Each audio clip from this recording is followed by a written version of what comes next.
Welcome back to the farm, everybody. It is a beautiful but cold Tuesday morning, the 7th of February. Got a lot of stuff going on, and until the sun comes up and warms up a bit, I'm going to do a few things in the house.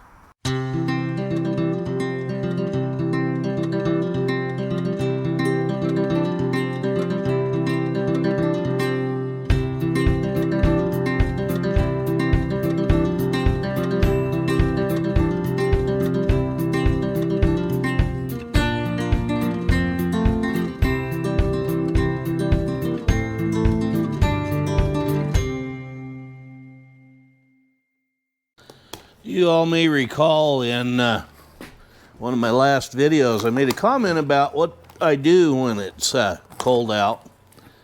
And I said I order a lot of things and have it delivered. Well, here's the case in point. And I do like to buy local. So don't get me wrong, if I could buy this local, I would, but I don't seem to find it anywhere locally. So what I have here, besides a bunch of paper, and some of you may already recognize this thing, it is a canopy kit. These are the little bungee cord things that hold the canopy tarp down. You run them around through each other and they hook, and you can pull them tight, that kind of thing. I'm not going to unpackage those right at the minute. But what I picked up was all of these fittings. This is an end. It is two going down, one going across for the ridge. Here's another. Now I'll get some of these out. So you can see, yeah, you'll have to pardon my hand and pretend that's a piece of tubing running between them. But yeah, it makes a ridge for a roof. And this is what they call a high arch roof.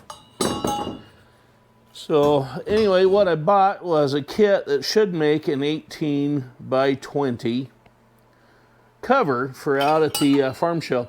These are some little feet and whatnot that go on the ground that the pipe goes into and goes up to these things. Like this one would be in the middle. You'd have a piece of pipe running that way and here behind me and up towards you and down here to the foot. So there'd be four coming out of this one. But yeah, that's going to make a nice 18 by 20 canopy for out at, for the picnic tables or whatever during our farm show season. And I can also use it to store equipment under in rain, wind, whatever, if I anchor it down well enough. And it comes with a tarp. And I'm going to tell you something. I thought that kit was a good deal. Pardon the shine off my head, but it isn't such a good deal. Yes, as you can see, the Christmas tree is still up behind me. Now, the reason why I say that kit wasn't such a great deal is because of this. All of the pipe or tubing that needs to go between all of these fittings measures about 1 5/16 outside diameter, which happens to correspond to what they call 1 3/8 top rail for chain link fencing. That stuff's easy enough to come by. The trouble is, it is $20-some a stick for a 10-foot stick. Guess what? You got to have 22 of them to put this kit together. Yeah. Okay. So on the ends, you have one coming up, one going over to the top piece, one coming down, one going from here down to the ground. And then when you start building the thing lengthwise, you have one going from there at the front to here in the middle, 3 times per each one of these. So it takes 22 of those pieces of pipe at $20-some a pop to put this thing together. So I'm looking at spending $400 and some just for the tubing to put this together.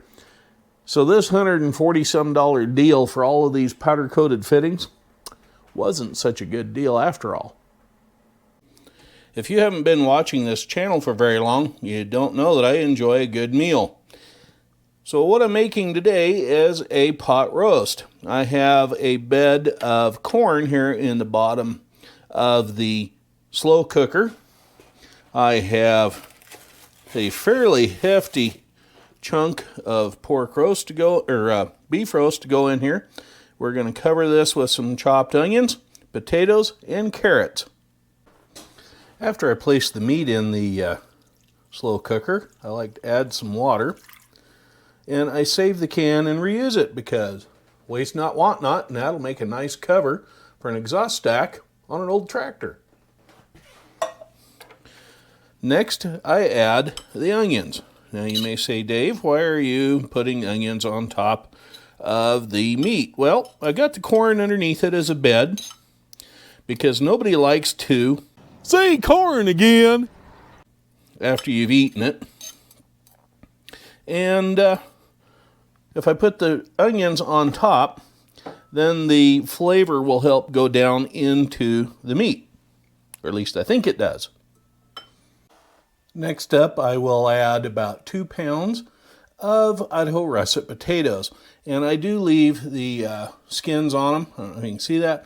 But yeah, because if you remember back in your home economics class or cooking class in school, if you managed to get one, the skin is where all the vitamins and nutrients are. So then I put in that 2 pounds, or whatever fits, because I do have a rather large chunk of roast in here.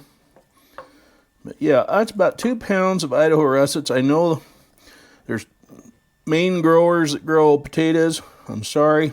I do buy local when possible. And since I'm in Idaho, yeah, a lot of potatoes in the diets around here. Next up are some of the little baby carrots that you can get at the grocery store. Sometimes I do cut them up a little bit into smaller chunks. They help cook a little easier. Now, in case you're thinking, Farmer Dave, that pot's looking a little bit full.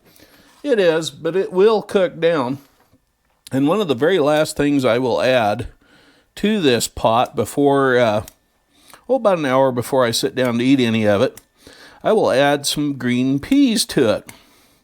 Yeah, you can do canned or freezer or fresh, whatever you have, depending on what type of year you're running, or time of year, and whether or not you got a greenhouse and all that kind of thing. And last but not least, before I cover it, we add a bunch of pepper. Yes, I put a bunch of pepper in it. It does cook down through. May look like too much on top right at the minute, but yeah, that's what I do. Now, if you had any Italian seasonings or something like that, you could put some of that on there. And because I'm on a low sodium diet, just a touch of salt to go all the way around the perimeter of the thing. Now, that salt also helps keep some of that stuff from turning brown. And then we put the lid on. Voila. Oop, lid's loose. I'll have to tighten that up later. Or the handle is anyway. But yeah, we're right up to the lid there. This is on high. I'll leave it sit throughout the day. I'll check it for water. And yeah, that layered deal cooks very nicely. And that's what we'll do. And then, oh, like I said before, about an hour before I eat it, I'll throw some green peas on there. Anyway, I'm Farmer Dave. Hope you enjoyed this little sidetrack on some cooking today. And as always, if you would, right down there and click on the subscribe button. I'd appreciate it. Give me a thumbs up, thumbs down. Let me know what you think of the video in the comments. Anyway, we're going to have some tractor action coming up next, so stay tuned. Be out this week. Anyway, I'm Farmer Dave. We'll catch up with you later. Bye-bye now.